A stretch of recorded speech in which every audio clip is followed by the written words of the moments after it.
Good morning, fam. Let's all take a slurp of our coffee together.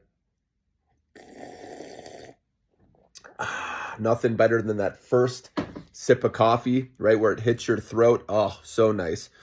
And my voice, you can even hear it right now, right? It's deeper in the morning. It takes me a while to get a normal voice. People are like, "Are you sick?" Nope, just my morning voice. But coffee helps. But anyways, guys, first off, I wanted to talk about smart money, dumb money. It's important to look at this once in a while.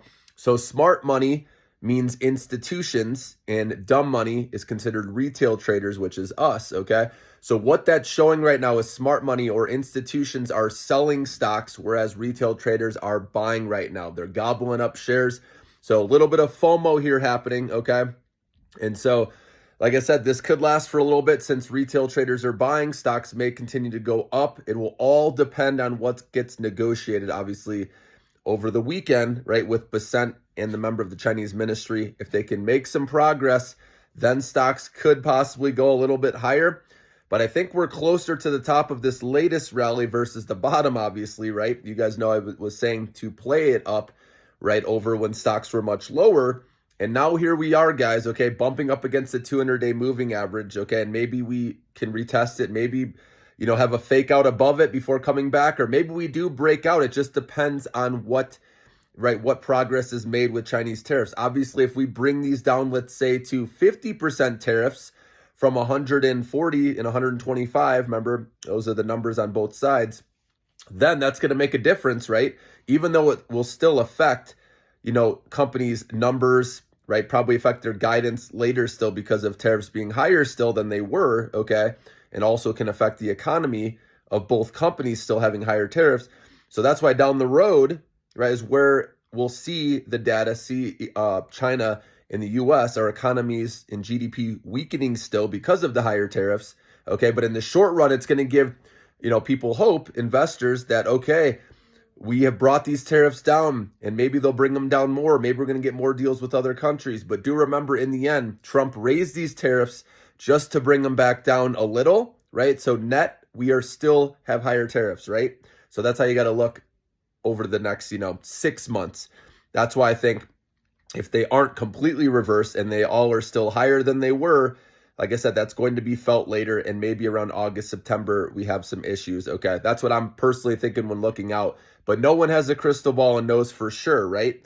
But anyways, I just know in the short-term account, you don't want to get greedy, right? When you have profits, start trimming. I'm not saying you have to sell it all, but I like to trim a little at a time as things are going up and then raise the stop limit. Or like I said, if you want to get out of the way completely and just wait for better trade setups, that's totally fine too. But in the long-term account, I want to make sure that's clear that we hold no matter what. But again, that's your call, right? I hold 5+ years, ideally longer than that, because that's where the big money will be made down the road, right? When you can buy into the fear and uncertainty like we did about a month ago, right? You're going to like what you see down the road. That's just how it is with stocks. They climb a wall of worry.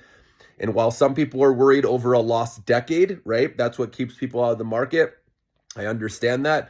And like with what Trump's doing, it's scaring a lot of people out there, and we could feel the pain later. So I totally understand that. And there's nothing wrong, like I said, if you want to wait it out a little bit. But just the main thing is not buying at the top of latest rallies, which again, look at the bottom that we hit, right, about a month ago. And then look where we're at now. And you'll see like how much we've rallied, and now the 200-day moving average being there. So like I said, RSI is important to use so you can make sure you're buying, at a better entry point, right? 30 or less ideally with RSI. And then obviously you can just look to see if stocks have fallen as well, right? Which, we haven't gotten a big dip here yet. So that's personally what I'm waiting for, okay, if I'm going to get in with any big position, okay, or medium size. Right now, small positions are fine if you want to try to play stuff, guys, because of the momentum and because of retail traders buying right now, like I said, whereas smart money's selling, okay? But we'll see who wants to hold through the weekend. Like I said, there is hope because Bessent is meeting on Saturday, right? So this could stay strong until maybe Monday when we hear, what's come of it. Okay, maybe it's a sell the news event. Okay, I could see something like that happening. But again, it just depends how good of a deal that is made. But if there is nothing, right, if he comes back and they're still talking, they haven't even brought anything down, I think stocks are good. That's going to be where stocks sell off, and that's where you could maybe find a better entry point. Okay. So that's what I'm thinking. But I did read some articles that the second half of May is historically strong for semiconductor stocks.